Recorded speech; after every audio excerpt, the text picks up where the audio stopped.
Hi, Pat Moran from Healthier Money, kind of touting live today. So a couple things before I get started. I am hobbled a little bit by a recent injury, so if I look strange while I'm walking around, it's for good reason, which I'll get into later. So I thought today what I'd like to talk about is, I think if I hear this one more time, I'm going to scream.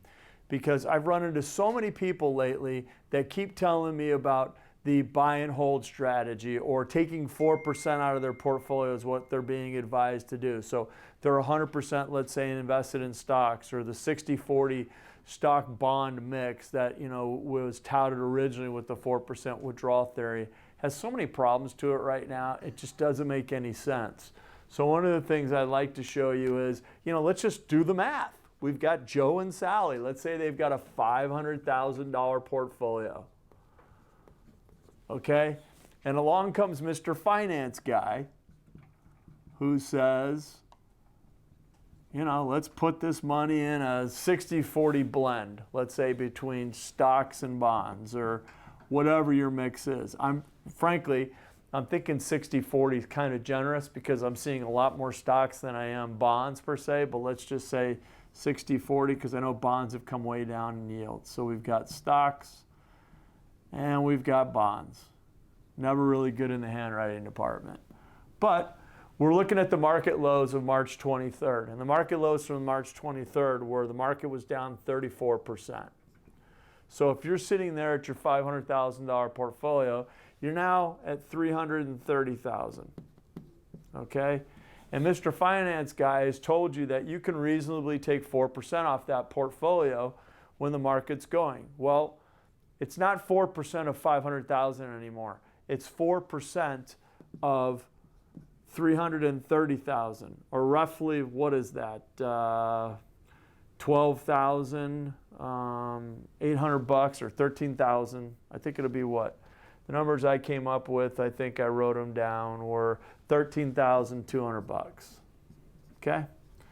So we're in that scenario. I realize the market's come back recently and we're only sitting down about 18% on the Dow right now and roughly, let's call it 15% on the S&P. But follow me for a second. So you go and you take out your $13,200, okay? Essentially now what's happened is it's not 4% of your portfolio anymore. It's roughly closer to 6%, okay? And now you've taken this huge hit. So you go through and you take your money. So now you're down into what? The $17,000 range.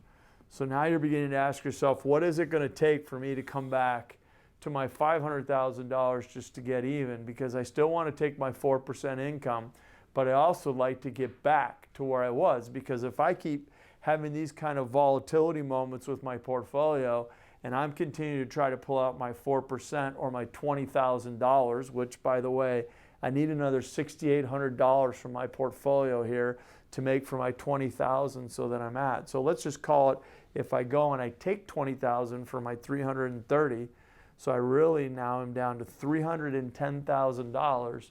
What is it going to take me to come back to even?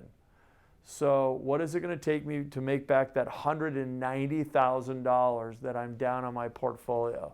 And the answer is going to be about a 60% move back up to get you back to even. You see, when the market drops, people don't realize if the market drops 10%, it's not 10% to come back, it's 11. The market drops 25%, it's not 25% to come back to even, it's 33%. And if you're using this 4% withdrawal theory right now to pull out income, there's two flaws with this. When it was designed originally by Bill Bergen, I think back in, 1994, two things were different at that time. Number one is bonds were a heck of a lot higher as far as the interest rate and what they were doing in portfolios. So you had this huge increment piece of your portfolio that is not keeping up with where we're at today in bonds. Bonds are at all-time lows right now. We've got a 30-year bond that's 1% and change. So it's not back in the 90s when it was, 5 or 6%. Secondly, you've got the fact that the stock market has this record amount of volatility that we've experienced just over the last 3 years or last 20 years. We've had three major drops. We had the 2000 to 2002 tech bubble. We had 2008. We've had a couple of blips along the way, and now we have a pandemic. A pandemic that's driven this market lower, because at the lows of March 23rd, we were off over 30%. My fear is that here you are looking for this big move to come back to where you were.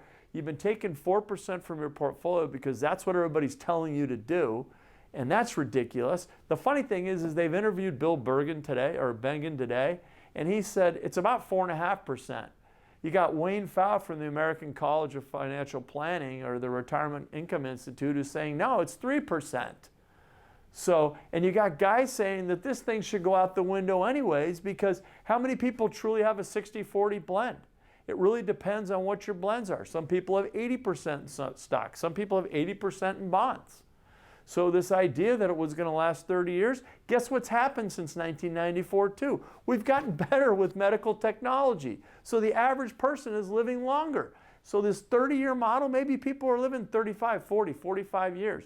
So here you are with this whole buy and pray thing, this 4% withdrawal mantra, and I say enough is enough. It's crap. It's crap. Because a lot of this model is spun around the fact that if you aren't staying invested, and you aren't keeping 100% of your portfolio either in stocks and bonds or some blend with most of your advisors, guess what they aren't getting? They aren't getting their 1% fee. Because literally, and maybe in today's world that's a good fee, all right, I've seen them a lot higher. Because if you're in cash right now, most advisors aren't getting paid. So they got to keep you in some blend. I was reading a portfolio analysis earlier on someone that had a conservative asset allocation strategy. And on March 13th, they went to cash, okay? And so they had ridden most of the big loss, unfortunately, down. But then on March 31st, they reinvested the money back into corporate bonds, some muni bonds, and then some governments. And I'm sitting there going, okay, so I'm looking at the max drawdown numbers that they had, which were, you know, with this blend of the portfolio, maybe our max drawdown would be 14%. Okay? I told the story last week where the client had several $1 million, and he was advised by a large advisory firm who's advertising on TV all the time right now to go in their very short-term treasury fund because it was a great deal and you won't lose money. And he told me just within a week I was going to be down over $300,000 on my investment that I would have made in that fund, in money that I supposedly couldn't have lost, you know, if I put in this huge block of money that they told me to put in. All right? There's just too much unpredictability right now. And I would tell you that this is not the solution to go ahead and be building your portfolio around. Why can't we simply take that part of the portfolio that we want to have more guaranteed, that we want to have more predictable, or that income stream that we want to have, and go out there and buy it? So if I took that same $500,000, okay, and I knew that I needed $20,000 a year off that portfolio, why wouldn't I look to do something that's trying to buy most of that income now? Maybe it's a split annuity. Maybe it's a guaranteed income type product or solution that would have paid you a guaranteed 4%. They're out there, folks. I just saw where Tillman Fertitta, who owns the Houston Rockets and all kinds of restaurants and Landry's and all that stuff, had to go to the high yield market to get money last week. All right, he wanted to raise 250 or 300 million to keep his facilities open. Now, he's furloughed all the people in his casinos and his properties and things like that, but he was raising enough money to keep the properties paid for, the rents paid for, things of that nature. He was going to the high yield market at 14% on 2-year non-callable notes. So there was the ability to get some of this income out there. So buy the 4% that you need. Get the amount of income that you need off the portfolio, all right? And do it in such a way that maybe you split it. So part of the money is going to generate the income, and maybe the other part is going into something that would grow back. And let's say it's a 10-year type model. And maybe you use some annuities or use some contractual type investments. Maybe you use an annuity with an income, guaranteed with income rider in it that's rolling up to provide you a certain amount of income. There's ways to get creative with this portfolio that don't involve having to put it 100% into stocks and keep your fingers crossed. And the good news with these strategies is not only do you get the income, but most of these strategies you also can design to make sure that your downside is protected moving forward forever. Forever. What's wrong with that? Well, what's wrong with that is, guess what? Most guys don't get that 1% fee that they're charging you over the long term to manage your money. So that when you start looking out 6, 8, 10 years, this is a much more profitable relationship for them, as opposed to maybe using an annuity where there's an upfront sales charge, okay, and the person doesn't make as much money. But over the long term, maybe this is the better way to go. My point is you have to step outside the box and open up your horizons. I've talked about this before. The endowment models that are out there, I think, do it the best. They look for capital preservation, guaranteed predictable income, and they have very little bit of their money in individual stocks or stocks, with large amounts of volatility on the portfolio, because they can't pay their bills and build those facilities and do all those things that we see on these campuses across the country if they're taking 34% hits on their portfolios. Pension funds can't do it. I saw where Wisconsin's pension fund was getting its parameters around 5%.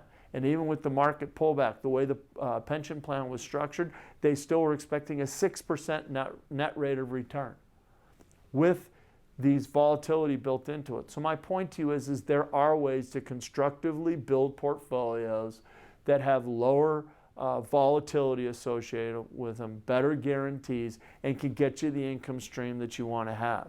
But you're not hearing about them because of this. All right? I've said this, and I'm going to tout my horn. We have not lost a dime for our clients during this pullback, because what we try to do is concentrate on those foundational pieces of your portfolio, keeping the foundation really strong, and then layering the risk and building assets around it. It's a different way of looking at things, but it's a way that doesn't involve taking 34% hits in the market when it's dropping, or 15% where we are today on the S&P, or 18% on the Dow from the market lows to where we are right now. And maybe we do have a recovery. Okay? I'm concerned as I look forward. I see this virus, until we get testing all done, it's a problem. We have no idea how that's going to come. We need to see some type of vaccine. So I don't know where that's at. I don't trust China's numbers at all. Who really wants to trust a lot of those things? I had a huge tile company as an outside business, and I was in China a lot, and I saw what was happening over there. Okay? So I'm not really sure that that's reliable info. I do commend the administration for social distancing and staying at home, because some of that's working. But listen, we've had, MERS, we've had SARS, we've had Legionnaire's disease, we've had, the flu, that bad outbreak of flu a couple years ago. And I don't remember us shutting the economy down to take care of all the problems. I remember we were business as usual and people were still getting sick and dying, but the economy was booming. Because one of the things that I'm deeply concerned about, and I've said this time and time again, is the fact that you have over 17 million people are out of work right now. If you watched the Today Show recently, I think it was last week, they had a line of cars that was 10,000 cars long in San Antonio to get food from one of the food banks that was offering food. People were saying that my family can't eat. I don't have the money to eat right now. And I think unemployment is substantially higher than that. What is it, at 25 million people? It's defined as a depression. So maybe things do get better. And maybe we have this giant upswing by the end of the year. Okay? None of that matters. None of this matters. What matters is you and your portfolio.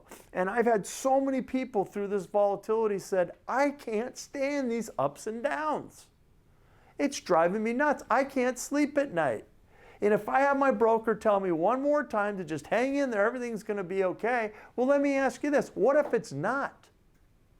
What if the last 3 years, in the last 20 years, these three big movements in the markets, maybe we don't recover. Maybe it takes a lot longer than we think. Maybe 25, 30 million people are out of work. Maybe we have a lot of mom and pops and small restaurants and things not recover. Maybe things look considerably different. And you have a lot of people that are unemployed. And you have an election in November that's very unsettled. and you have this record amount of debt. I mean, you have no idea the amount of money that the Fed has been flushing into this economy. We're talking trillions. I think it's funny because everybody I talk to can't seem to get one of these loans, this payment protection plan or whatever. I mean, I even talked to my local bank who said they've only approved 2 out of the first 200 applications that they got. The banks don't get it, but some of that's on the Treasury for not clarifying, I think, the rules either. If you are one of those people that are out there, by the way, looking for money and wondering how to do it, go to the SBA website and follow everything to a T. It's the best information I can give you. And go to your bank with a prepared package. Make sure you filed your 2019 taxes, and knock on wood, hopefully you get one. But the reality is that this record amount of debt has to be paid for somehow. And that means either benefits have got to get dropped, or we're going to see what? A huge increase in taxes. Something is going to give. And when we have record amount of taxes, that's less money that's going into the economy. Maybe it translates into the economy not jump starting as much because people now have less money to spend. I don't know. But I know there's a lot of things that are lining up on this side of the table that may not work, or there's enough doubt over here that if things don't line up correctly, this doesn't work. We don't go back to this. All right? So you need to be asking yourself where you are in all of this, because there are other ways to prudently position your portfolio, protect against risk, and to get you to where you want to be. And it's not being 100% in stocks, and it's not being 100% in bonds, or maybe some blend of that. It's opening your eyes to some of the alternatives. The things that I call out there are some of the hybrid investments that are available to you.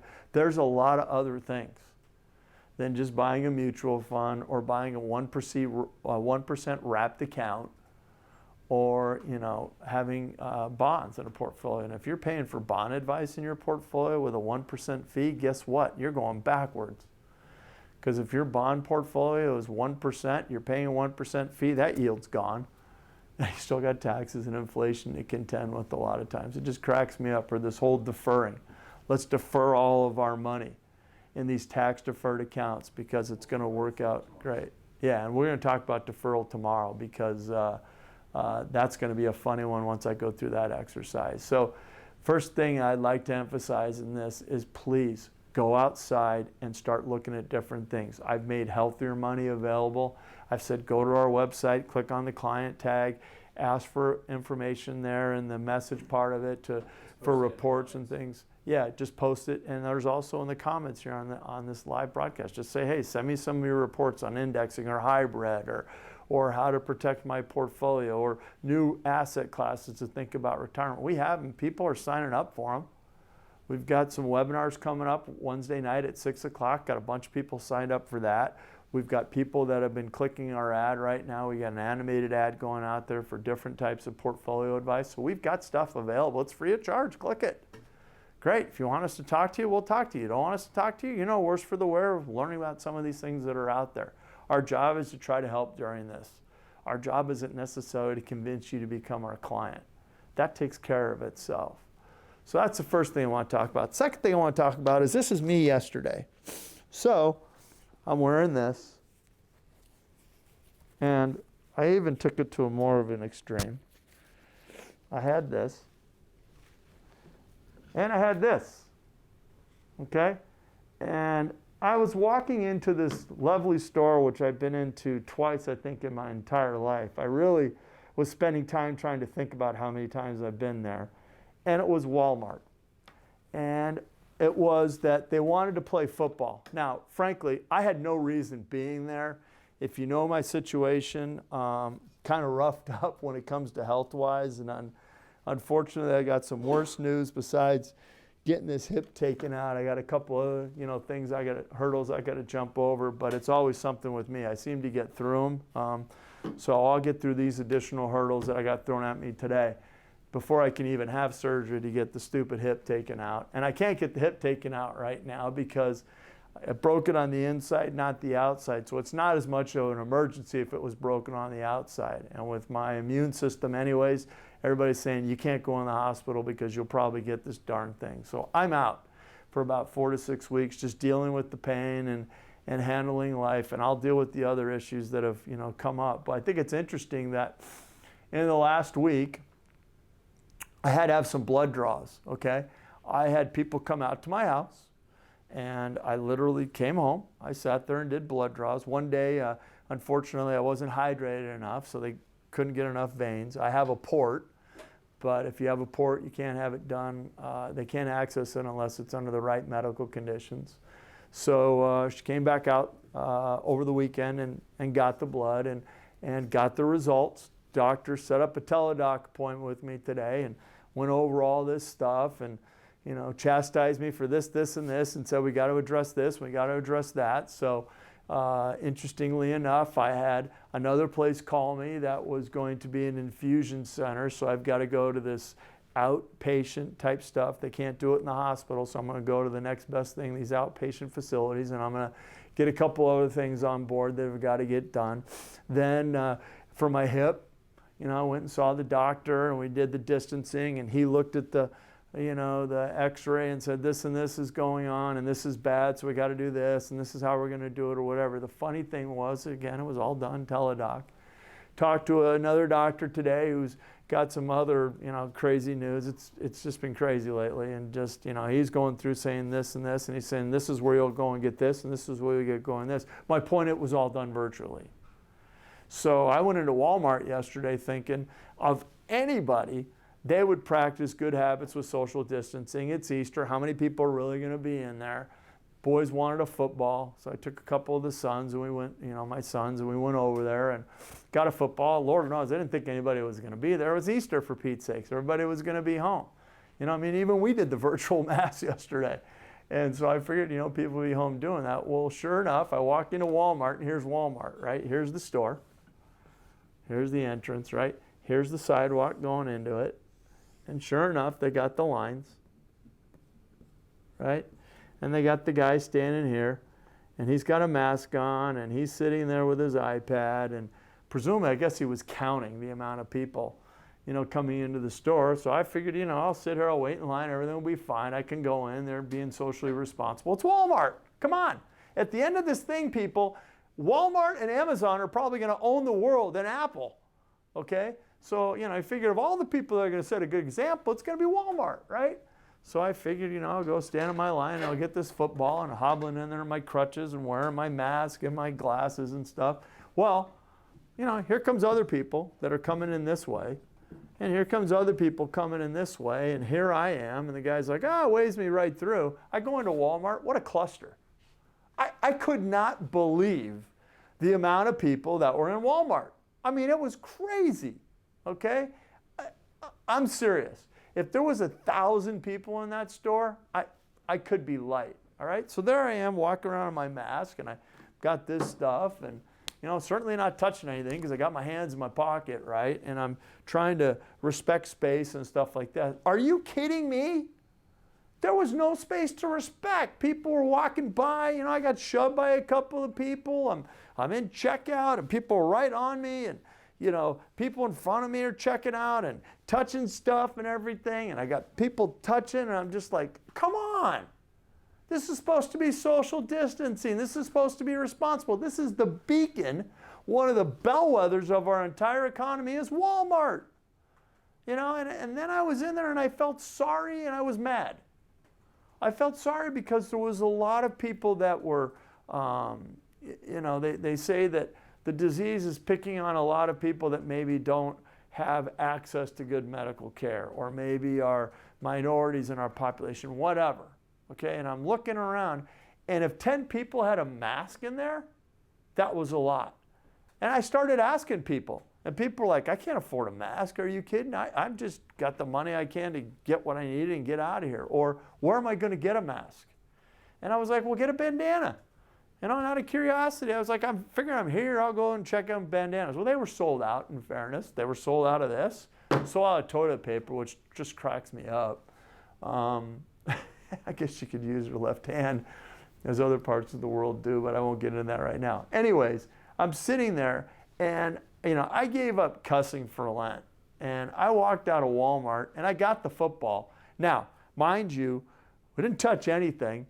Sanitized everything, paid cash, Okay, the guy handed it back in, with his gloves, and I sanitized too and stuff. Because if I get this darn thing, it's going to knock me down on my butt. I think I had it already, because in January I was Mr. Antibiotic, and I was having real problems, but got through it. And I was sitting there thinking, my goodness, Walmart of all people, why aren't you setting the best example? Your employees have on masks. You are wiping down some things. There's nothing there to wipe down carts. We didn't touch that by chance. I walked through. You think if anybody's going to be stocked up on the right stuff, it's going to be them, but it was literally empty. And you would think that they would have at least respected that. No way. No way. Listen, people, I couldn't have gotten out of there fast enough. Now, I don't go to Walmart because it's a zoo, and my patience sometimes in that scenario runs thin. But I did yesterday, thinking literally I could get in and out with this football. And no way. No way. And if that is what's happening as a microcosm in other parts of this country or in other Walmarts, we got a problem. Because I perfectly believe yesterday that people were getting infected. They had to. They had to with what was going on over there. I mean, this was social distancing. I was standing right here, and the next person was right here. And I was just like, man, I can't get out of here fast enough. And it was stupid for me to be in there. But the reality is that, you know, especially it was Easter Sunday, the Bible teaches us to respect others and, you know, treat people like you want to treat yourself. And I'm sitting there going, man, this is just a mess. This is an absolute mess. There was no respect, because if there was respect, people that were going in there would have been much more responsible in the way they went in there, how they covered themselves, respecting other people's space. And Walmart, I mean, come on, I expect a much better job from you people. You're industry leaders, okay? So rightfully so, I won't be buying or recommending that stock myself. But the reality is that hopefully you're not doing this, okay? I could get into this whole thing about this disease and what's going on with it and what it's doing to its economy, and if it's, you know, so many aspects and dynamics that are playing out with it. Again, we've shut down for this disease, but we haven't shut down for other diseases in the past, and maybe we can do a show on it. I'm trying to do my best to really help out, you know, and I ended up buying some things for people yesterday as I was getting out of line, looking at some people that I knew were struggling. So, you know, let me pay for this and pay for that. That's the least I could do. But the reality is this has got to stop. We've got to be more respectful. We've got to be more responsible with social distancing. You got to at least wear one of these if you're going to be around. You know, I don't know the stats now, if this thing is 6 feet apart or 13 feet apart that people are saying. But come on, Walmart. Do a better job making a statement with this.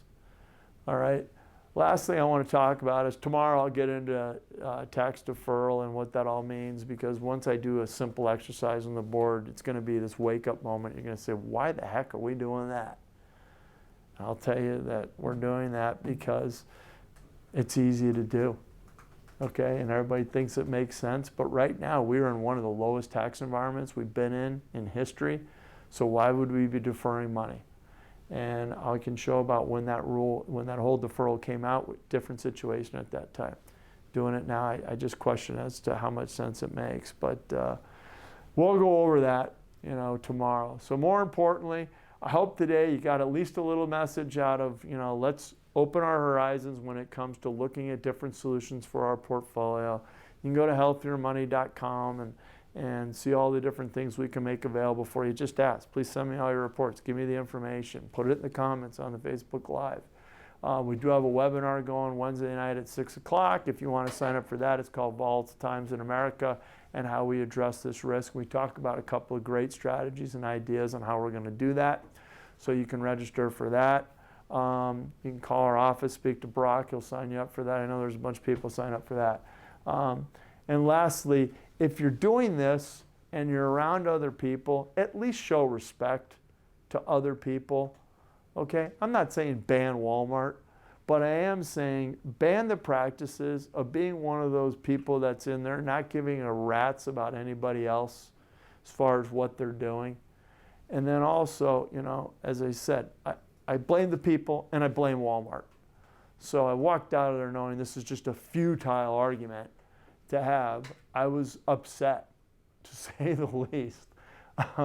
My Lent resolution did not last past getting into the car yesterday or walking out that store.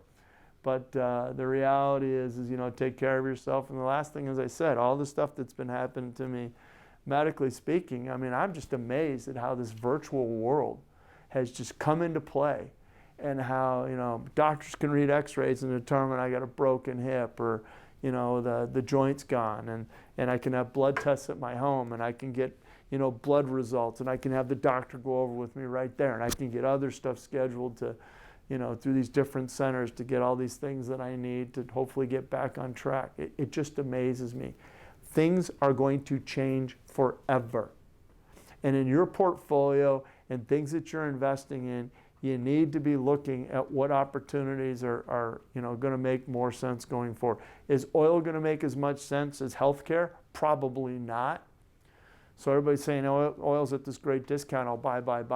Well, maybe you buy the industry leader there with the best cash flow and the good dividend record and not going to draw the dividends. Maybe that's Chevron. I don't know. But I sure know with what I saw lately, just on healthcare with my own self, there's some cool stuff coming down the pike. And these healthcare companies right now, ones I can buy at discounts, I'm going to buy them. Industry leaders with strong cash flow, things of that nature. If I'm looking at a strong foundation in my portfolio, which I have, and I want to layer a little bit more risk on top of it, because my portfolio foundation is strong, I can afford to do that. Boy, some of those healthcare stocks are going to look real good. So other than that, I'm out. Thanks for listening today. This has been Pat Moran with healthiermoney.com if you want info, and thanks for listening. Bye. Live long and profit. Live long and profit.